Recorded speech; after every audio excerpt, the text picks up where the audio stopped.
5 August পরবর্তী সময়ে আমাদের যে অন্যতম গুরুত্বপূর্ণ দাবি ছিল সেটি হচ্ছে জুলাই গণহত্যার বিচার এবং জুলাই গণহত্যার সাথে এবং গত 15-16 বছর যে ফ্যাসিবাদী শাসন কাঠামো চলেছে সেই শাসনকে বৈধতা যে সকল রাজনৈতিক দলগুলো দিয়েছে তাদের বিরুদ্ধে ব্যবস্থা গ্রহণ করা এবং রাজনৈতিকভাবে নিষিদ্ধ করা এবং কার্যক্রম নিষিদ্ধ করা, নিবন্ধন বাতিল করা।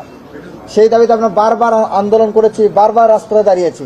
তার একই পরিপ্রেক্ষিতে আমাদের আন্দোলনের পরিশেষে আওয়ামী লীগকে নিষিদ্ধ করে আওয়ামী লীগ, ছাত্রলীগ এবং সেখানে উল্লেখ করা ছিল সেই প্রজ্ঞাপনে যে আওয়ামী লীগের যত সহযোগী সংগঠন রয়েছে সকল সংগঠনের কার্যক্রম নিষিদ্ধ।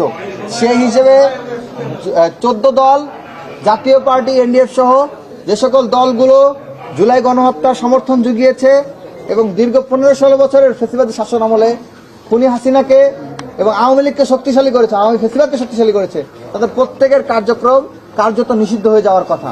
তো সেই হিসেবে আমরা আশা রেখেছিলাম, প্রত্যাশা করেছিলাম নির্বাচন কমিশন, ছাত্র জনতার যে ম্যান্ডেট এবং যে ইন্টারিম গভর্নমেন্টের যে রায় এবং আন্দোলনের পরিপ্রেক্ষিতে রাজপথ থেকে যে সিদ্ধান্ত এসেছে সেই সিদ্ধান্তের প্রতি তারা সদয় হবে এবং জাতীয় পার্টির 14 দল সহ এ সকল দলসমূহের নিবন্ধন স্থগিত করে তাদের বিরুদ্ধে বিচারের আওতায় নিয়ে আসবে। কিন্তু অত্যন্ত দুঃখজনক হলেও সত্য, আমরা দেখতে পাচ্ছি যে মনোনয়ন জমাদানের ডেট শেষ হয়ে গিয়েছে, মনোনয়ন প্রত্যাহারের সময় চলছে, কিন্তু এখন পর্যন্ত জাতীয় পার্টি, আওয়ামী লীগের স্বতন্ত্র ক্যান্ডিডেট, 14 দল সবাই অধিকাংশের মনোনয়ন বৈধ হয়েছে এবং তাদের মনোনয়ন বৈধ হিসেবে টিকে আছে। অন্যদিকে জুলাই যোদ্ধাদের মনোনয়ন বাতিল করে দেওয়া হচ্ছে।